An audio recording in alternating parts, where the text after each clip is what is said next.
హల్లెలూయా.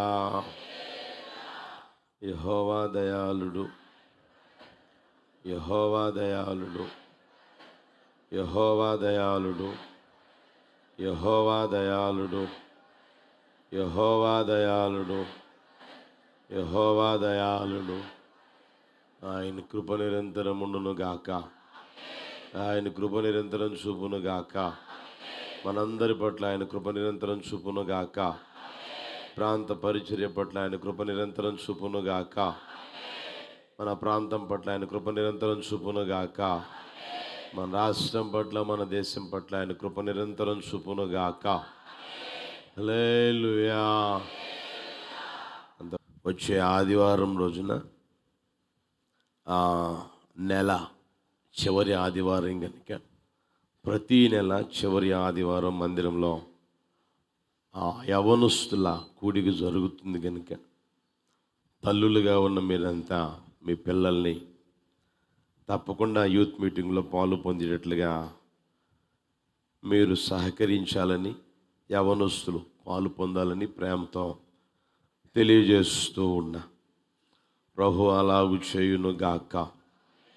యథావిధిగానే 1వ తేదీ మందిరంలో వాగ్దాన సందేశ కూడిక జరుగుతుంది. ప్రభు అన్ని దీవెనికరంగా జరిగించినట్లుగా ఒకసారి అందరం చేతులెత్తి చేతులుపుతూ స్తోత్రం చెబుదామా?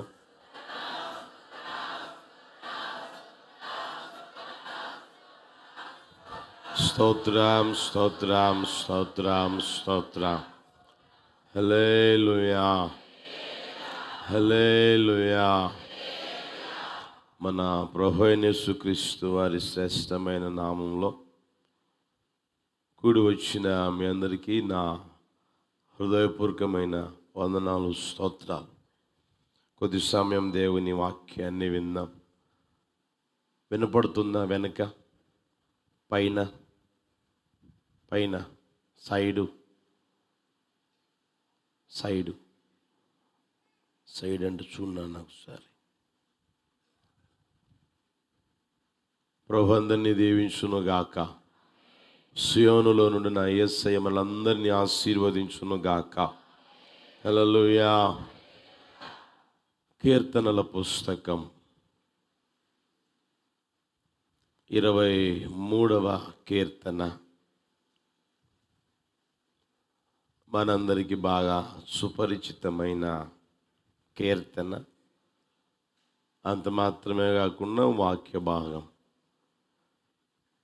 23వ కీర్తన 5వ చరణం నేను చదువుతాను, చూడండి.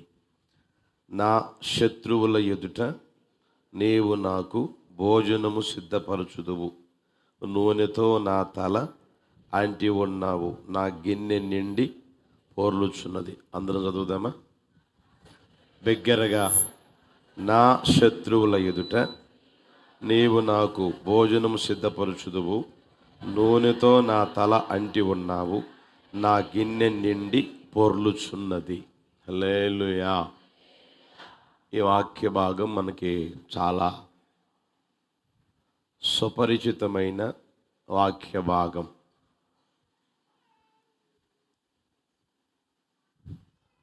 ఈ వాక్య భాగంలో మనం గమనిస్తే ప్రియమైన వాళ్ళరా, ఈ కీర్తన అంతా కూడా మనం కాస్త ఆలోచన చేస్తే దావీదు తనను ఒక గొర్రెలాగా దేవునిని తన కాపరిగా ఉంచుకొని పాడిన పాట, రాసిన కీర్తన.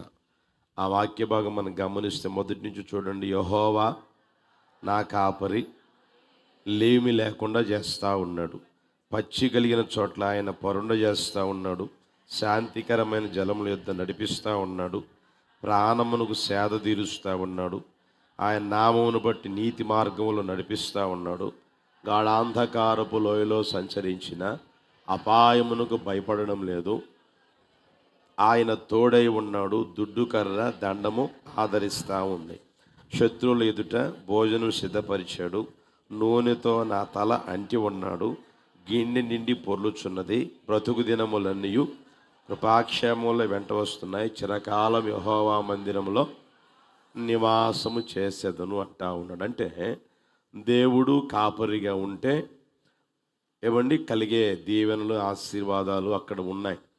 దేవుడు కాపరిగా ఉండి ఆయన నడిపిస్తూ ఉన్నాడు. ఆ ఆశీర్వాదాల చేత తృప్తిపరుస్తూ ఉన్నాడు. దేవుని ద్వారా అన్నీ పొందుకున్నాడు. దేవుని ద్వారా అన్నీ అనుభవిస్తూనే ఉన్నాడు. అలాంటి పరిస్థితుల్లో గమనించండి, దేవుడే కాపరిగా ఉండి నడిపిస్తూ ఉంటే శత్రువు ఎలా వస్తాడు? అర్థమవుతుందా? దేవుడే కాపరిగా ఉండి నడిపిస్తూ ఉన్నాడు, లేమి లేదు, పోషిస్తూ ఉన్నాడు, నీతి మార్గం నడిపిస్తూ ఉన్నాడు. ఏమండి అన్ని సదుపాయాలన్నీ కలుగు చేస్తూ ఉన్నాడు. మరి శత్రువులు ఎలా వచ్చారు? శత్రువులే ఉంటారా? దేవుడు కాపరిగా ఉంటే శత్రువులు ఉంటారా అనేది మనకు అక్కడ ప్రశ్నగా మారుతుంది. అర్థమవుతుందా ప్రియమైన వాళ్ళరా? అది మనం గమనించాలి. 16వ అధ్యాయం 8వ వచనం చూడండి. కీర్తన 16:8. సదాకాలము యెహోవా యందు నా గురి నిలుపుచున్నాను, ఆయన నా కుడిపార్శ్వమందు ఉన్నాడు గనుక నేను కదల్చబడను. బాగా గమనించండి, దేవుడు ఎక్కడున్నాడంట? గట్టిగా చెప్పండి. దావీదు యొక్క కుడిపార్శ్వమందు ఉన్నాడు. దేవుడు దావీదు యొక్క కుడిపార్శ్వమందు ఉన్నను. ఎవరున్నారంట? శత్రువులు ఉన్నారు. దేవుడు తోడుగా ఉన్నాడు, దేవుడు కాపాడుతూ ఉన్నాడు, దీవిస్తూ ఉన్నాడు. ఇవన్నీ ఓ ప్రక్క జరుగుతూనే ఉంటే మరలా అంటాడు, నాకు శత్రువులు అవుతున్నారు, నాకు శత్రువులు ఉన్నారు, నాకు శత్రువులు ఉన్నారు అని ఆయన అంటా ఉన్నాడు. ప్రియమైన వాళ్ళరా, చూడండి, దావీదు జీవితంలో ప్రతి దినము శత్రువులను ఎదుర్కొన్నట్లుగా దేవుని వాక్యంలో మనం గమనించగలం. ఆ వాక్యం చూపిస్తాను చూడండి. 55వ కీర్తన 12వ చరణం. 55వ కీర్తన 12వ చరణం. నన్ను దూషించువాడు శత్రువు కాడు, శత్రువైన ఎడల నేను దాన్ని సహింపవచ్చును. నా మీద మింటిపడివాడు నా యందు పగబట్టినవాడు కాడు. అట్టివాడైతే నేను దాగి ఉండవచ్చును. ఈ పని చేసిన నీవు నా సహకారివి, నా చెలికాడవు, నా పరిచయుడు. బాగా గమనించండి, అక్కడ దూషించేది ఎవరంట? శత్రువు కాడు. శత్రువు అని ఎడల నేను సహింపవచ్చు. నా మీద మింటిపడివాడు నా మీద పగబట్టినవాడు కాదు. అట్టివాడైతే నేను దాగి ఉండవచ్చును. ఈ పని చేసిన నీవు నా సహకారివి, నా చెలికాడవు, నా పరిచయుడు. 41:9 కూడా చూడండి. 41:9. నేను నమ్ముకొని నా విహితుడు. అతడు ఎవరంట? నేను నమ్ముకొనిన నా విహితుడు, నా ఇంట భోజనం చేసినవాడు, నన్ను తన్నుటకై తన మడమెనెత్తును. అంటే చాలా క్లోజ్గా ఉన్నవారు, మంచి స్నేహితులు, ఒకప్పుడు రాసుకొని పూసుకొని తిరిగిన వారు ఏమండి ఇప్పుడు ఎలా మారిపోయారయ్య అంటే శత్రువులుగా మారిపోయారు. ఇది చాలా ఆశ్చర్యంగా ఉంది కదా మనం గమనిస్తే ప్రియమైన వాళ్ళరా. ఈ వాక్యాలన్నీ మీరు ఆలోచన చేస్తే దేవుడు ప్రక్క తోడుగా ఉన్నాడు, దేవుడు కుడిపార్శ్వమందు ఉన్నాడు, దేవుడు కాపరిగా ఉన్నాడు. ఏమండి ఇన్ని జరుగుతూ ఉన్నా ఓ ప్రక్క శత్రువు మాత్రం లేకుండా అతని జీవితం నడిపించబడలేదు. శత్రువు లేకుండా అతని జీవితం నడిపించబడలేదు. అర్థమవుతుందా? దేవుడు తోడుగా ఉన్నాడు, కాపరిగా ఉన్నాడు, కుడిపార్శ్వమును కూడా ఉన్నాడు. ఉన్నా సరే శత్రువులు వస్తూ ఉన్నారు, శత్రువులు ఎదురవుతూ ఉన్నారు, శత్రువులు అనేవాళ్ళు లేస్తూనే ఉన్నారు. ప్రియమైన వాళ్ళరా, మీరు ఇంకా ఆలోచన చేయండి. యేసు ప్రభువుని మనం గమనిస్తే ఈ లోకములో పుట్టినప్పటి నుండి మరణించేంత వరకు యేసు ప్రభు శత్రువులు ఉన్నారా లేరా? గట్టిగా చెప్పండి. ఆయన ఎవరు? యేసు ప్రభు ఎవరు? దేవాతి దేవుడు, రాజాతి, శూన్యములో సృష్టిని మనల్ని తల్లి గర్భంలో పిండముగా రూపించిన దేవుడు ఈ లోకానికి వచ్చి ఆయన ఏమన్నా కీడు చేశాడా? ఎవరికి కీడు చేయలేదు, ఎవరికి హాని చేయలేదు. అందరికీ యేసు ప్రభు వారు మేలే చేశారు. ఆయన కీడే చేయలే. అందరికీ యేసయ్య మేలే చేశాడు. అందరినీ స్వస్థపరిచాడు, అందరిని ఆరోగ్యవంతులుగా మార్చారు. ఏమండి అందరికీ ఓ ప్రక్క మేలే చేస్తూ ఉన్నా ఏమండి యేసు ప్రభువుకే శత్రువులుగా మారారు. ప్రియమైన వాళ్ళరా, ఇంకా మీరు ఆలోచన చేస్తే యేసు ప్రభు ఏర్పరచుకున్నాడు శిష్యుల్ని. శిష్యులకి శత్రువులుగా మారలేదా? చెప్పరేమండి? యేసు ప్రభు ఏర్పరచుకున్న శిష్యులు కూడా శత్రులుగా మారారు. ఇప్పుడు మరి దేవుడు మనకు కాపరిగా ఉన్నా, అర్థమవుతుందా? దేవుడు మనకు తోడుగా ఉన్నా, కుడిపార్శ్వమందు ఉన్నా, ఆయన పోషిస్తూనే ఉన్నా, ఏమండి ఆయన తోడుగా ఉన్నా, నీతి మార్గంలో నడిపిస్తూనే ఉన్నా, ఏమండి అన్ని ఆశీర్వాదాలు దేవుని ద్వారా కలుగుతూనే ఉన్నా నాకు శత్రువులు లేరు అని చెప్పగలరా? చెప్పలేమండి? చెప్పగలరా? అయినా కూడా అన్న ఓ ప్రక్క దేవుని ఆశీర్వాదం అనుభవిస్తానే ఉన్నానన్నా, ఓ ప్రక్క దేవుని ఆశీర్వాదం పొందుకుంటానే ఉన్నానన్నా, ఓ ప్రక్క శత్రువులు కూడా ఎదురవుతూ ఉన్నారన్నా, శత్రువులు కూడా నా మీద లేస్తూ ఉన్నారన్నా అనేవాళ్ళు చాలామంది ఉన్నారు. ప్రియమైన వాళ్ళారా, అర్థమవుతుందా? దావీదు జీవితంలోనే అలాగ జరగగలిగింది. యేసుప్రభు జీవితంలో, యేసుప్రభు ఏర్పరచుకున్న శిష్యుల జీవితంలో జరగగలిగింది మన జీవితంలో జరగదా? అర్థమవుతుందా? కనుక ప్రియమైన వాళ్ళరా, మనం అది గమనించగలగాలి. మన వ్యక్తిగత జీవితంలో చూడండి, ఎక్కడైనా ఉంటారు మన శత్రువులు, ఎప్పుడైనా ఉంటారు శత్రువులు, ఏ రోజైనా లేస్తారు. అర్థమవుతుందా? దాన్ని మన వ్యక్తిగత జీవితంలో ఏమండి ఆలోచించదగిన స్థితిలోనికి రాగలగాలి. ప్రియమైన వాళ్ళరా, మీరు గమనిస్తే శత్రువులు రెండు రకాలుగా ఉంటారు. నాకు తెలియజేసిన దాన్ని బట్టి మీరు చెప్తున్నా, శత్రువులు రెండు రకాలుగా ఉంటారు. ఒకటేం తెలిసిన, ఎవరేం రింగుదునా అని చెప్పండి, గర్జించు సింహం వలె ఎదురు చూస్తూ ఉంటారు. ఎవరిని మృంగుదునా, ఎవరిని మృంగేద్దామా అని, అంటే ఏం చేద్దామా అర్థమవుతుందా? ఇతన్ని ఏం చేద్దామా, ఈ కుటుంబాన్ని ఏం చేద్దామా, ఈ వ్యక్తికి ఏ హాని చేద్దామా, అర్థమవుతుందా? ఎదురు చూస్తూ శత్రువులు కొంతమంది ఉంటారు. ఇంకొక రకమైన శత్రువులు ఎవరు తెలుసునా, వాళ్ళు ఏమీ చేయరు. అర్థమవుతుందా? వాళ్ళు ఏమీ చేయరు, ఏం జరుగుద్దా చూద్దామా అని చూస్తూ ఉంటారు. అర్థమవుతుందా? బైబిల్లో మీకు చూపిస్తా. యోనా ఉన్నాడు, దేవుడు పోయి చెప్పరా అంటే పోయి చెప్పాడు. చెప్పిన తర్వాత అతని పని ఏంటి?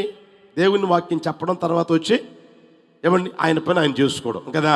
ఆయన పని ఆయన చేసుకోకుండా నేను ప్రకటించాను కదా, అర్థమవుతుందా, నేను సువార్త చెప్పాను కదా, ఈ పట్టణం యొక్క గతి ఏమైపోతుందో అని ఒక పందిరి వేసుకొని, ఆ పందిరికి ఏమన్నా నీడ ఉంటే ఆ సొరసెట్టు నీడలో కూడా చూస్తూ ఉంటా. ఈయనేమి చేయడు. అర్థమవుతుందా? వీళ్ళు ఏమి చేయరు కానీ చూస్తూ ఉంటారు. ఈడేమైపోతాడో చూద్దాం, ఈ కుటుంబం ఏమైపోద్దో చూద్దాం, ఈ కుటుంబం ఏమైపోద్దో చూద్దాం, ఇదిగో ఈ మనిషి ఉందే, ఈ మనిషి జీవితం ఏమైపోద్దో చూద్దాం. అర్థమవుతుందా? ఎవరిని మృంగుదుమా అని చూసేవాళ్ళు కొంతమంది ఉంటే, కొంతమంది ఏమి చేయరు, చూస్తూ ఉంటారు అన్నమాట. కనిపెట్టుకొని చూస్తూనే ఉంటారు. ఇంకా మీకు బైబిల్లో అర్థమయ్యేటట్టుగా చెప్పాలని ఆశపడతా ఉన్నా. అప్పటికే బాధల మధ్యలో, వేదనల మధ్యలో కుమిలిపోతూ నడిపించబడతా ఏమంటే అయినా ధైర్యం విడవకుండా ముందుకు కొనసాగుతా ఉన్నాడు ధైర్యం పౌలు గారు. అప్పటికే పట్టుకున్నారండి. ఆయన మాట్లాడిన మాటను బట్టి నేను వాళ్ళ ఎదుట చెప్పుకుంటానన్న దాన్ని బట్టి పడవలో ప్రయాణం చేస్తే తీసుకొని వస్తూ ఉన్నారు. పడవ ప్రమాదానికి గురైపోయింది. చెక్కలు దొరికితే ఆ చెక్కల మీద అందరూ దరి చేరారు. 27వ అధ్యాయం అయిపోద్ది. ఇది ఈ చరిత్ర వరకు అపోస్తలుల కానీ 27వ అధ్యాయం అయిపోద్ది. 28వ అధ్యాయంలో మనం గమనిస్తే ఆ దీవికి వచ్చిన తర్వాత చలి పుడతా ఉంటే అక్కడ మంట కాసుకుంటా ఉన్నారు. మంట కాసుకున్న వారి దగ్గర వీళ్ళు కూడా మంట కాసుకుంటా పొల్లలు అయిపోతే ఈ దైవజన పౌలు గారు ఏం చేశారంటే అలా పోయి ఆ చీకట్లోనే పొల్లలు ఏరుకుని వచ్చి ఆ మంటలో వేశాడు. మంటలో వేసిన తర్వాత ఏమంటే అందులో నుంచి ఒక పాము వచ్చిందంట. అందులో నుంచి పాము వచ్చి చెయ్యికి చుట్టేసుకున్నది. చుట్టేసుకున్న తర్వాత ఏమండి వాళ్ళందరూ ఈయన్ని న్యాయమాత విడవడం లేదు, న్యాయమాతన ఇతన్ని విడవడం లేదు, ఈడేదో దుర్మార్గుడై ఉంటాడు, నీచుడై ఉంటాడు, నికృష్టుడై ఉంటాడు, సముద్రములో నుంచి తప్పించుకొన్నను న్యాయమాత అతన్ని విడవడం లేదు, అందుకని అది కరిశుద్ధి అన్ని అర్థమవుతుందా. ఆ తర్వాత నురు గక్కుంటాడు, ఆ తర్వాత చస్తాడు అని చెప్పి అనుకుంటానే ఉన్నారండి. ఒక్కసారి ఇట్లా ఇదిలిచ్చేసేసాడు. అది జాడిస్తే అదే మంటలో పడింది, చచ్చిపోయింది. ఏమండి ఆ తర్వాత వీళ్ళు అక్కడ మీరు చూడండి 28:6 గమనించండి. వారు అతన్ని శరీరము వాసునో లేక అకస్మాత్తుగా పడి సచ్చునో అని కనిపెట్టుచుండిరి. చాలా చేపు కనిపెట్టుచుండిన తర్వాత అతనికి ఏ హానియు కలగకుండా చూచి, అంటే వీళ్ళు ఏం చేస్తున్నారంట, నోరు తెరవరామండి. శత్రువులు ఇలాంటి రకాలు కూడా ఉంటారు. వాళ్ళు ఏమి చేయరు, ఏమి చేయకుండా చూస్తూ ఉంటారు.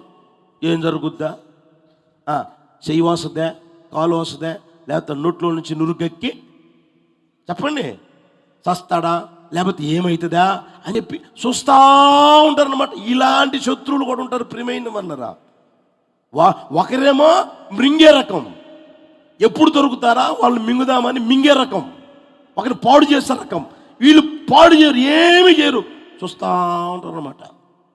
కనిపెట్టుకొని చూస్తూ ఉంటారు నీ జీవితాన్ని లేదా నీ కుటుంబాన్ని, అర్థమవుతుందా, చూస్తూ ఉంటారు. అయితే ఇలాంటి వాళ్ళు ఉన్నా సరే దావీదు జీవితంలో దేవుడు ఏం చేశాడంట, చదవండి ఇప్పుడు. నా శత్రువుల ఎదుట, గట్టిగా చెప్పండి, దేవుడు భోజనము సిద్ధపరుచును గాక, నీ తల నూనెతో అంటును గాక. ఆ తర్వాత నోరు తెరవండి, నా గిన్నె నిండి అనండి అన్నమాట. అవి 3 అనండి. శత్రువుల ఎదుట నీవు నాకు భోజనము సిద్ధపరుచుదువు, నా గిన్నె నిండి పొర్లుచున్నది, నా తల అంటి ఉన్నావు, నా దేవుడు ఆ కార్యము చేయునుగాక. హల్లెలూయా, హల్లెలూయా. శత్రువులు శత్రువులు శత్రువు అనుకుంటున్నావా? ఆ శత్రువులు చూస్తా ఉండి ఆలోచనలు పోవాల్సిన అవసరం లేదు, ఎదురు చూస్తా ఉండి, వాళ్ళు ఎంతగా ఎదురు చూస్తూ ఉంటారో, పళ్ళు పటపట కొరుకుతూ ఉంటారో, ఏమంటే కళ్ళు ఏమంటే ఎరుపెక్కించుకొని చూస్తూ ఉంటారో, అంతగా నా దేవుడు భోజనం సిద్ధపరుచును గాక, అంతగా నీ తల అంటును గాక, అంతగా నిశ్చయముగా నీ గిన్నె నిండి పొర్లునట్లుగా చేయును గాక. హల్లెలూయా, హల్లెలూయా. అర్థమవుతుందా ప్రియమైన వాళ్ళారా? మొన్న ఒకరి తర్వాత ఒకరు వచ్చి ఆడ కూర్చుంటే చెప్తా ఉన్నారన్నా, నేను ఏమీ చేయడం లేదన్నా, నేను ఏదన్నా చేస్తే పర్లేదన్నా, నేను ఏదన్నా మాట్లాడితే పర్లేదన్నా, తమ్ముడికి ఇవ్వాల్సింది తమ్ముడికి ఇచ్చేసా, నాన్నకి ఇవ్వాల్సింది నాన్నకి ఇచ్చేసా, తర్వాత చెల్లికి ఇవ్వాల్సింది చెల్లికి ఇచ్చేసా, అందరికి ఇవ్వాల్సింది అంతా ఇచ్చేసేసానన్నా, అయినా నా మీద పళ్ళు పట్ట పట్ట పట్ట కొరుకుతా ఉన్నారన్నా. అయినా అయినా అయినా ఏమంటే అనుకోవాల్సిన అవసరమే లేదు. నా దేవుడు అయినా నువ్వు అనుకోవాల్సింది తెలిసిన చెప్పండి, నా శత్రువుల ఎదుట నాకు భోజనము, గట్టిగానండి, విశ్వాసం తానండి, మన శత్రువుల ఎదుట భోజనము సిద్ధపరచునుగాక, నీ తల నూనెతో అంటునుగాక, నీ గిన్నె నిండి పొర్లునుగాక. హల్లెలూయా. నువ్వు బాధపడాల్సిన అవసరం లేదు. నాకు శత్రువులు అయిపోతున్నారని నేనేమీ చేయకున్నా, నేనేమి అనుకున్నా, ఏమండి వాళ్ళ ఊసే నేను ఎత్తడం లేదు, వాళ్ళని గురించి నేను పట్టించుకోవడమే లేదు, ఎవరన్నా చెప్పినా కూడా నేను వినడమే లేదు అని నువ్వు అనుకున్నా సరే ప్రియమైన వాళ్ళరా, లేస్తారు. ఉండకుండా ఏమి ఉండరు, లోకంలో బ్రతికినంతకాలం లేస్తూనే ఉంటారు. అయినా సరే నా దేవుడు ఇచ్చే ఆశీర్వాదం ఏం తెలిసినా అనండి, నా శత్రువుల ఎదుట నాకు భోజనము సిద్ధపరుస్తారు, నా తల నూనెతో ఆయన అంటుతాడు, తర్వాత నా గిన్నె నిండి ఆ కార్యాలయ మీదట ప్రభు చేయునుగాక. హల్లెలూయా. ఎవరి కోసం చెప్తున్నాడు నాకైతే తెలియదు ప్రియమైన వాళ్ళరా. నిశ్చయముగా నా దేవుడు నీ అంతరంగ ఎదులోతులో దాగిన స్థితిని ఎరిగే తెలియజేస్తా ఉన్నాడు. ఆ కార్యం నా ప్రభు చేయునుగాక. హల్లెలూయా. శత్రువులు ఎందుకు లేస్తారు? శత్రువులుగా ఎందుకు మారుతారు? అర్థమవుతుందా? వాళ్ళు శత్రువులు ఒకప్పుడు మిత్రులే, ఒకప్పుడు బాగా ఉన్న వాళ్ళే, ఒకప్పుడు కలిసి భోజనం చేసిన వాళ్ళే, ఒకప్పుడు ఏమన్నా అక్కడ రాయబడిన మాట చూడండి, మనం చూస్తే ఏమన్నా పగబట్టిన వాడు కాదు, ఏమంటే నీ వ్యక్తిగత జీవితంలో అతడు సహకారి, అతడు చెలికాడుగా ఉన్నవాడు, నమ్ముకొనదగిన వాడుగా ఉన్నవాడు. ఏమంటే ఇప్పుడు రోజులు గడవక పరిస్థితులు తారుమారుగా మారిపోతారు. ఎందుకు మారిపోతా ఉన్నాయి? ఎందుకు వాళ్ళు శత్రులుగా మారిపోతా ఉన్నారు? నీ చెల్లి నీకెందుకు శత్రులుగా మారిపోయింది? నీ అన్న నీకెందుకు శత్రులుగా మారుతున్నాడు? నీ భార్య నీకెందుకు శత్రులుగా మారిపోతుంది? నీ కుమారుడు నీకు ఎందుకు శత్రులుగా మారిపోతున్నాడు? నీ కన్న తల్లిదండ్రులు ఎందుకు శత్రులుగా మారిపోతా ఉన్నారు అనేది మీరు గమనించగలగాలి. ప్రియమైన వాళ్ళరా, సమయాన్ని బట్టి నేను మీకు తెలియజేస్తాను, జాగ్రత్తగా గమనించాలని ప్రేమతో కోరుకుంటూ ఉన్నా. చూడండి, ఆదికాండం 4వ అధ్యాయం 4వ వచనం. ఆదికాండం చదవండి, అందరు చదవచ్చు కదా. హేబేలు కూడా తన మందలో తొలుచూలున పుట్టిన వాటిలో క్రొవ్విన వాటిని కొన్ని తెచ్చెను. యెహోవా హేబేలును అతని అర్పణను లక్ష్యపెట్టెను, కయీనును అతని అర్పణను ఆయన లక్ష్య పెట్టలేదు. కాబట్టి కయీనుకు మిక్కిలి కోపం వచ్చి అతడు తన ముఖము చిన్నబుచ్చుకొనగా. ఆ మాటలు గమనించిన ప్రియమైన వాళ్ళు, ఈ చరిత్ర మనకు బాగా తెలుసు. ఇద్దరు అన్నదమ్ములు ఉంటే ఇద్దరు అన్నదమ్ములు ఏమండి డాడీ ఇచ్చిన ఆస్తిని పంచుకొని ఎవరిది వాళ్ళు చేసుకుంటా ఉన్నప్పుడు దేవునికి బలి చెల్లించేదానికి వాళ్ళకి మనసు వచ్చింది. ఏమండి మనసు అంగీకరించింది. ఆ తర్వాత బలి తీసుకొని వచ్చి దేవునికి అర్పించారు. ఒకరిదేమో అంగీకరించబడింది, ఒకరిదేమో అంగీకరించబడలేదు. ప్రియమైన వాళ్ళరా, ఒకరికేమో జయం కలిగింది, ఇంకొకరికేమో అపజయం కలిగింది. ఇప్పుడు వాళ్ళిద్దరు మిత్రులే కదా, వాళ్ళిద్దరు ఎవరు? అన్నదమ్ములే కదా, ఇంట్లోనే ఒకే కడుపును పుట్టిన వాళ్ళు కదా, ఒకే ఇంట్లో ఉన్నవారు కదా. ఏమండి వారిద్దరు పెరిగిన వారే కదా. వారిద్దరు ఒకరికొకరు చూసుకుంటా, ఒకరి బాగోగులు ఒకరు ఎరిగి, ఏమండి ఒకరికొకరు నచ్చి మెచ్చి నడిపించబడిన వారే కదా. నడిపించబడిన వారు ఈ పరిస్థితుల్లోనికి వచ్చేసరికి ఎలా శత్రువులుగా మారిపోయారు గమనించండి. కారణం ఏంటి? వాణ్ణి దేవుడు అంగీకరిస్తాడా? నన్ను అంగీకరించడా? అర్థమవుతుందా? వాడికి జయం కలుగుతుందా? నాకు సరే. కయ్యూనుకు అపజయం కలిగేదానికి హేబేలు ఏమైనా కారణమా? చెప్పరామండి. హేబేలు ఏమైనా చేశాడా? చేయలేదు కదా. హేబేలు కారణం కాకపోయినా, హేబేలు ఏమి చేయకపోయినా, హేబేలుకు అన్యం పుణ్యం తెలియకపోయినా, ఇప్పుడు హేబేలు కయ్యూనికి ఎలా మారిపోయాడంట? శత్రుగా మారిపోయాడంటే. ప్రియమైన వాళ్ళ, దాన్ని నీ వ్యక్తిగత జీవితంలో గుర్తెరగలిగిన పరిస్థితిలోనికి రాగలగాలి. అర్థమవుతుందా? నీకు ఎందుకు శత్రువుగా మారుతుందో తెలిసినా, నీకేమో జయం కలుగుతుంది, వాళ్ళకేమో చెప్పండి, వాళ్ళకి అపజయం కలుగుతున్న బట్టి, నీకు జయం కలుగుతున్న బట్టి వాళ్ళు ఎలా మారిపోతున్నారు? శత్రువులుగా మారిపోతా ఉన్నారు. వీళ్ళు ఎందుకు నాకు శత్రువులుగా మారుతున్నారు, ఎందుకు శత్రువులుగా మారుతున్నారని నువ్వు అనుకోవాల్సిన అవసరం ఏమీ లేదు.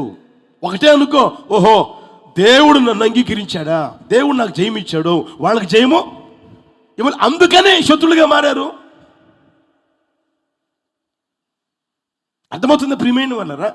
ఈ రోజున అన్నదమ్ములు కలిసి ఉన్నవారు ఎందుకు అలా మారిపోతున్నారు? సడన్గానే, ఏమి జరగదు అక్కడ, ఏమీ లేకపోయినా సడన్గా మారిపోతా ఉన్నారు. దాన్ని వ్యక్తిగత జీవితంలో ఆలోచన చేసుకోగలిగిన స్థితిలోనికి వచ్చుదువుగాక. కనుక ప్రియమైన వాళ్ళరా, ఏ విషయంలో సరే నువ్వు జయం పొందుకుంటూ వెళ్ళావనుకో, తప్పకుండా శత్రులుగా మారుతారు. నీ ఇంట్లో వాళ్ళు నీకు శత్రులుగా మారుతారు. నీ కళ్ళ ముందు తిరుగుతూ ఉంటారే. దావీదు అన్నాడే, వాడెవడు చెప్పండి? నా మిత్రుడు, నా ఇంట భోజనం చేసిన వాడు. అర్థమవుతుందే? తెలియనివాడు కాదు, దూరస్తుడు కాదు, దగ్గరస్తునే, పక్కలో వాడే. శత్రులుగా మారిపోతున్నారు ప్రియమైన వాళ్ళరా. అందుకని నువ్వు అనుకోవాల్సిన స్థితి, నాకు దేవుడు జయము దయచేస్తా ఉన్నాడని బట్టి శత్రులుగా మారారా అని నువ్వు ఎరిగి వాళ్ళ కోసం స్తోత్రం చెప్పడం, ప్రభు వారిని కూడా కాస్త జ్ఞాపకం చేసుకుని ఆశీర్వదించండి అయ్యా అని నువ్వు అనడం నీ వంతుగా మారునుగాక.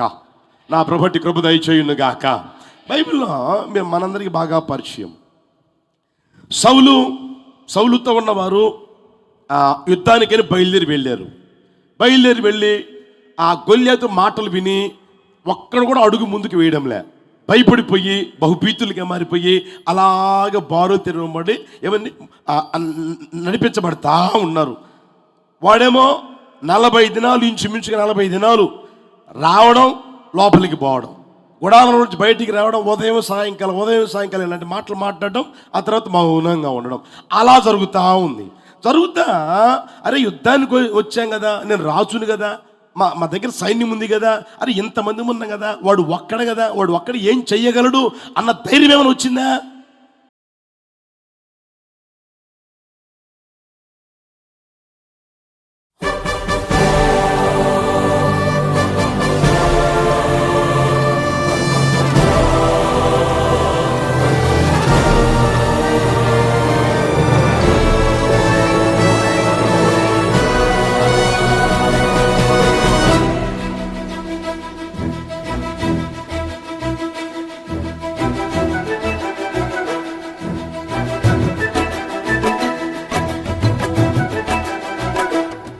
ప్రేమా పూర్ణుడా, స్నేహశీలుడా, విశ్వనాథుడా, విజయ వీరుడా, ఆపత్కాలమందున సర్వలోకమందున్న దీన జనాళి దీపముగా వెలుగుచున్నవాడా, ఆరాధింతు నిన్నే లోక రక్షకుడా, ఆనందింతు నీలో జీవితాంతము, నీ కృప ఎంత ఉన్నతమో వర్ణించలేను స్వామి, నీ కృప యందు తుది వరకు నడిపించు యేసయ్యా.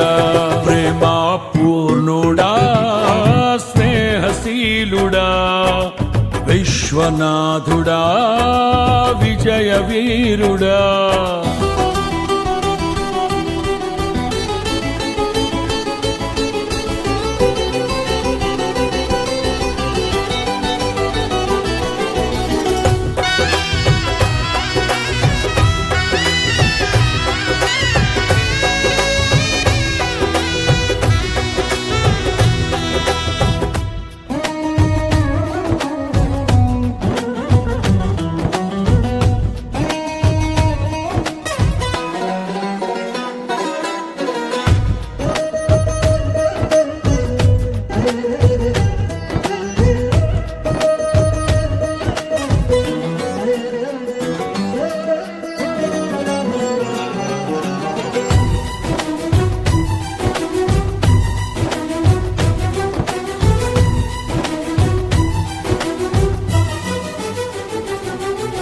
పూర్ణమై సంపూర్ణమైన నీ దివ్య చిత్తమే నీవు నన్ను నడిపే నూతనమైన జీవ మార్గము. పూర్ణమై సంపూర్ణమైన నీ దివ్య చిత్తమే నీవు నన్ను నడిపే నూతనమైన జీవ మార్గము. ఇహమందు పరమందు ఆశ్రయమైన వాడవు, ఇన్నాళ్ళు క్షణమైన నన్ను మరువని యేసయ్యా. నా తోడు నీవుంటే అంతే చాలయ్యా, నా ముందు నీవుంటే భయమే లేదయ్యా. నా తోడు నీవుంటే అంతే చాలయ్యా, నా ముందు నీవుంటే భయమే లేదయ్యా. ప్రేమా పూర్ణుడా, స్నేహశీలుడా, విశ్వనాథుడా, విజయ వీరుడా, ఆపత్కాలమందున సర్వలోకమందున్న దీన జనాళి దీపముగా వెలుగుచున్నవాడా, ఆరాధింతు నిన్నే లోక రక్షకుడా, ఆనందింతు నీలో జీవితాంతము. నీ కృప ఎంత ఉన్నతమో వర్ణించలేను స్వామి, నీ కృప యందు తుది వరకు నడిపించు యేసయ్యా.